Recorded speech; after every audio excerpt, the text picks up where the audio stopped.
Welcome, everybody. We are so excited to have you here today because we have a little announcement. Yeah, and you probably saw it in the title, but I'll let Janelle break the news to you. But what's happening in our life? Yeah, we're going to have another baby. So I know probably a few months back, I think maybe it was during Lent, I had mentioned how we were hoping that maybe God would allow us to have another baby. And, it just wasn't happening. And I thought, well, maybe this is just the end. Because I'm 42 right now, so I just didn't really know if God would allow that. And if that was his will, then so be it. And I remember the kids asking us, we have our little family prayer in the morning at like 8:45. And I remember one of them asking, Mom, are you going to have another baby? Mom, are you going to have another baby? And like they've been asking me this for a while. I said, you know what? Why don't you ask God to give Mom another baby? And it was like literally like right after that we conceived. And so I just think, however God made that happen, I'm not really sure, but... I think I know. Anyhow, I'm trying to emphasize that I think the Lord hears the prayers of children. We should also ask our children then to pray for a new vehicle. Because this is number 8. So our family situation of traveling is we're in okay, get this, I'm really proud of our vehicle. It's a 2002 Chevy Suburban 4x4, and we need it for that, for where we live. And it's a 9-seater. Mm-hmm. And it's got 576,000 kilometers on it. I don't know what that is in miles. It's just a lot. And we're maxed out now. Yeah, and we can't even push the back seat down, so the kids have to like hop over to get to the back, which is fine. Which is fine. And, and one of the doors is missing a door handle, so you can only go in on one side. The seats don't fold down. It's a lesson of virtue every single time we travel as a family. Yeah. But it's okay. I like that. I really love our vehicle. Yeah. But so if we are going to get our children to pray for the next thing, maybe we should ask them to pray for a van. But anyways, great blessing. Yeah. So why don't you tell them how we shared it with our family? I thought it was kind of neat. Yeah. Okay. So I was already starting to feel quite sick, and I was only maybe 6 weeks along, which is very early in pregnancy. And I just felt like I couldn't hide it anymore. And I knew right away, especially the oldest, she would have picked up on it right away, that I wasn't feeling good. She's 13. Yeah. I was taking naps in the afternoon. And so anyhow, I just thought, okay, well, I'm going to present to them these 3 little seeds. So I had 3 bowls, and in one seed I had, I think it was like a chia seed, like very small. And then I had a sesame seed. And then in the third one, I had a lentil, a dried lentil. And I just put it on the table, and I just said, so what do you think these seeds mean? And then right away, our daughter, Christina, was like, you're pregnant. And we were like, yes, we are. So that was basically the extent of that. Yeah. Because I wanted to explain to them that now the baby is the size of a lentil, but last week it was the size of a sesame seed, and the week before it was the size of a chia seed. So it's amazing. Like the baby is like, the cells are just multiplying so quickly. Like the rate of growth is tremendous. Yeah, and you want that with a little baby like that. And after a while, when you get to our size, you want the rate of growth to stop. The joy in our children is something that's a real blessing. Yeah. Like they entered into that moment. They celebrated with us. They were excited. It wasn't, Mom's having another baby. It was like, yes, we get a sibling. Mm-hmm. And for me to see that is just a blessing. It's a blessing to know that there's another child coming into our family. But also to see the anticipation and excitement of our children. Mm-hmm. And I can tell, like, they're all trying to help me a little bit more. And they're like, oh, don't hit Mom's tummy. She's got a baby in there. It's really cute. So how far along are you? So I'm actually only 10 weeks now. So usually they say, like, the rate of miscarriage decreases at about 12 weeks. But I am considered a geriatric patient at this stage of life. Translation, what does that mean? That means, like, an older woman having a child. So, but honestly, I feel really good. Like, I feel in terms of, like, my health and fitness, I feel strong and I feel healthy. So, yeah, I'm grateful for this opportunity that the Lord has allowed us one more soul, for Him. One of the things that I have noticed about the previous pregnancies is that there's certain smells that, just don't go very well with you. Typically, it's you. You're the smell that doesn't go well with me.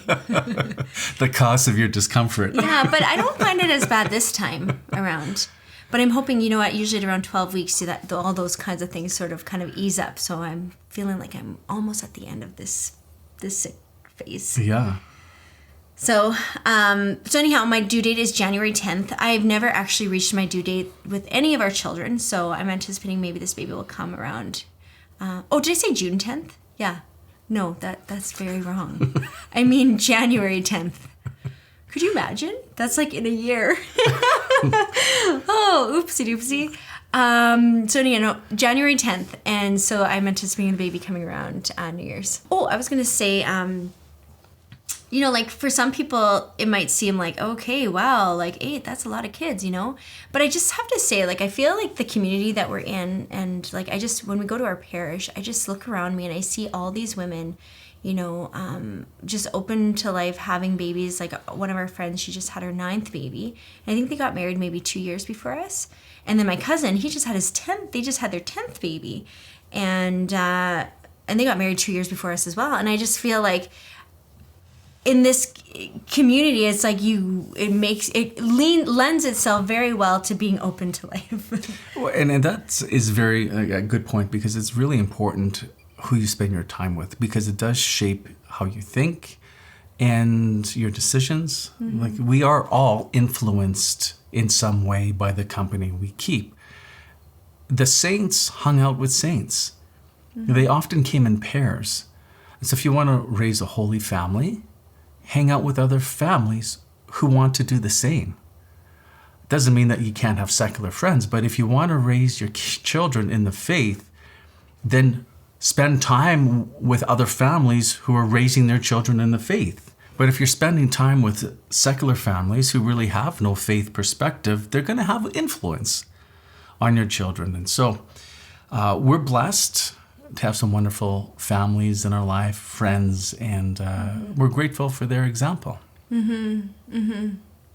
And it's true, like all the little girls at church, like they're just so excited to know that someone else is having a baby. Like if another mother is expecting and our kids find out, they're like, Mom, did you hear that Mrs. So-and-so is going to be having a baby?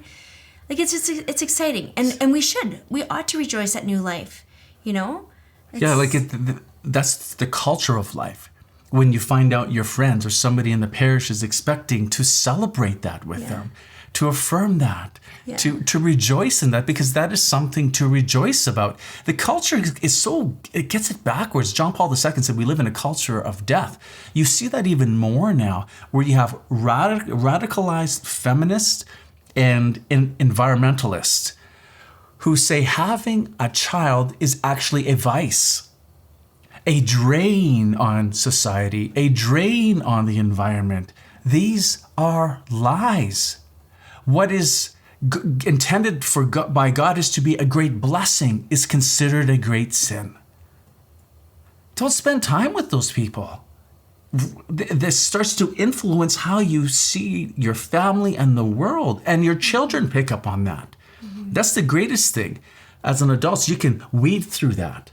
Children, their minds and intellects aren't formed yet always to recognize where the lie is. So you want to place them in an environment where they flourish according to God's order.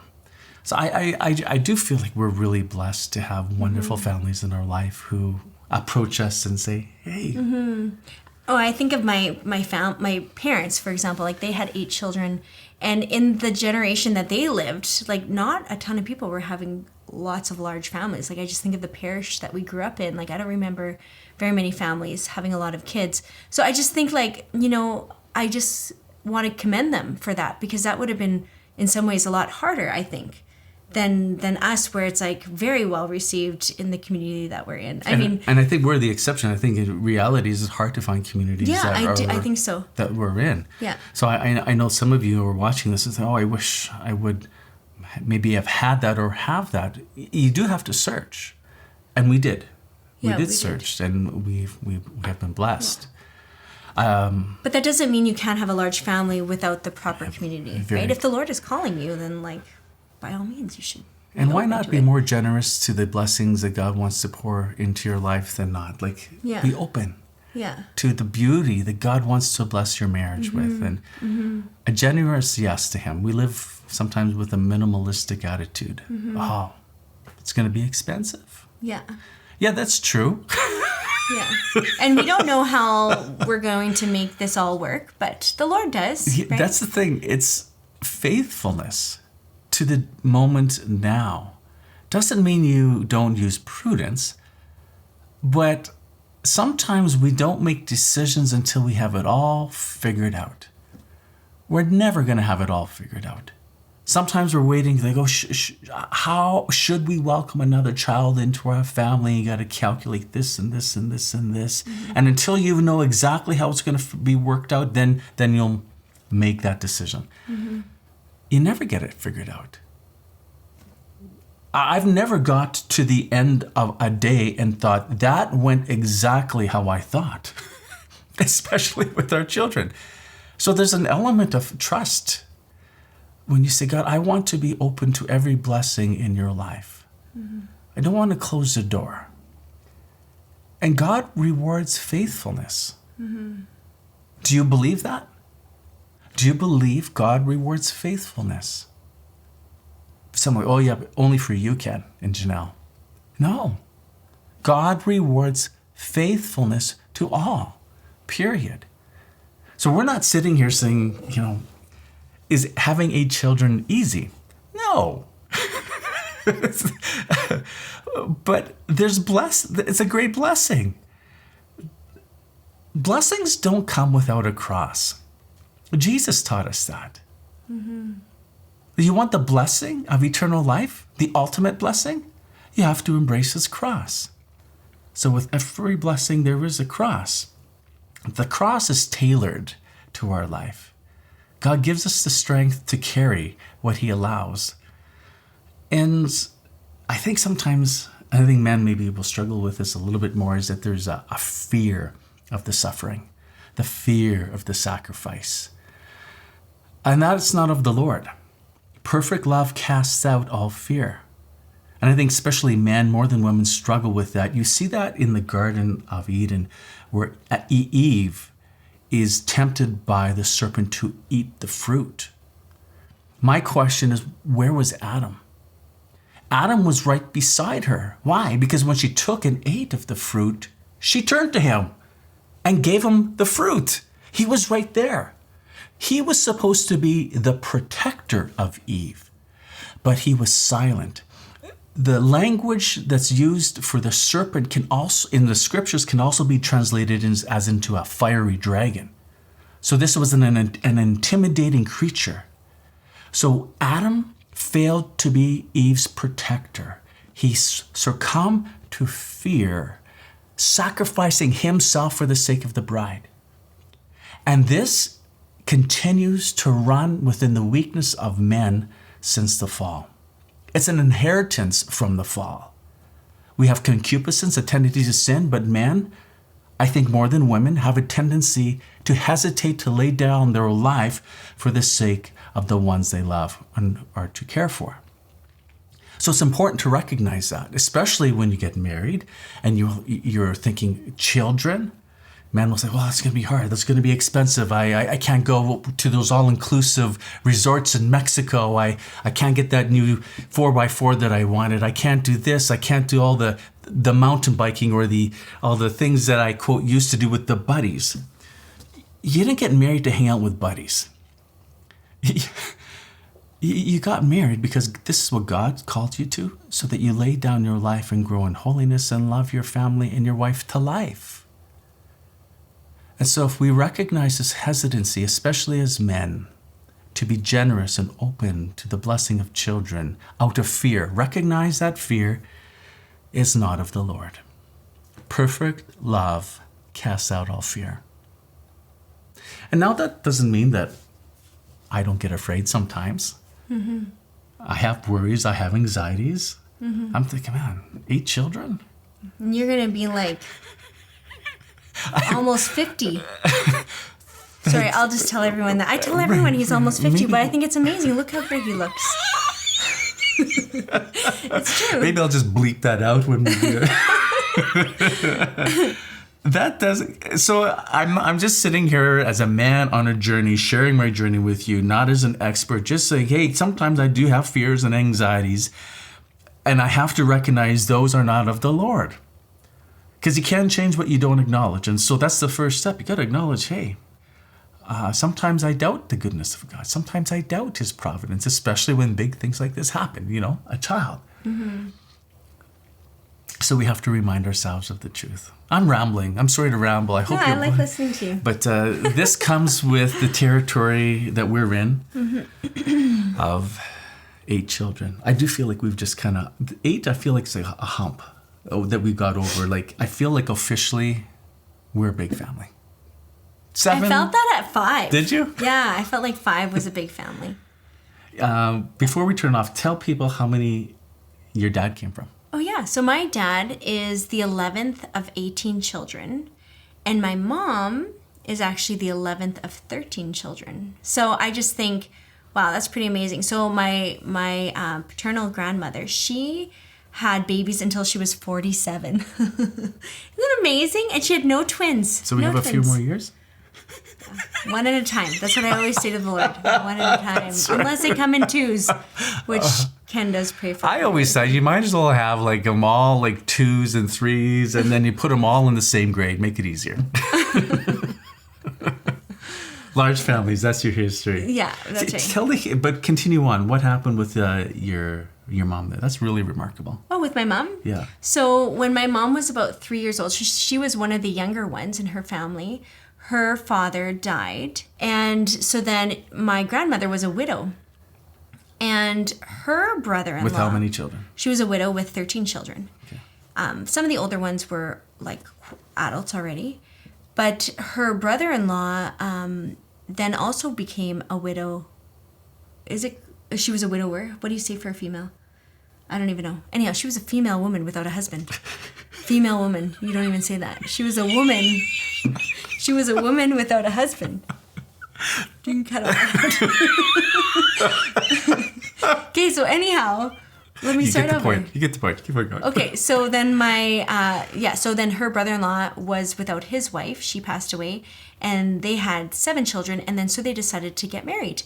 So basically, my grandmother married her brother-in-law, and his 7 children became her children. So her nieces and nephews were then now part of the family. Which makes a family of how many? Of 21. I married into this. Yeah. We have a bigger family than your dad, part of 18. Yeah. I'm still meeting some of Janelle's cousins. Interesting. Every once in a while, someone will just randomly come up to me and be like, hey, I'm your cousin. I'm like, oh my goodness, I had no idea. I'm glad you said hello. So we'll wrap up. Thanks for watching. Maybe keep the Yazinski family in your prayers. We'd appreciate that, especially Janelle's pregnancy and the baby we greatly anticipate to be born into this world. Share with us below your thoughts, and we'll see you soon. Thank you for watching. If you've been blessed by this video, would you please consider becoming our monthly Patreon supporter? To support, click the link at the end of this video, also in the description.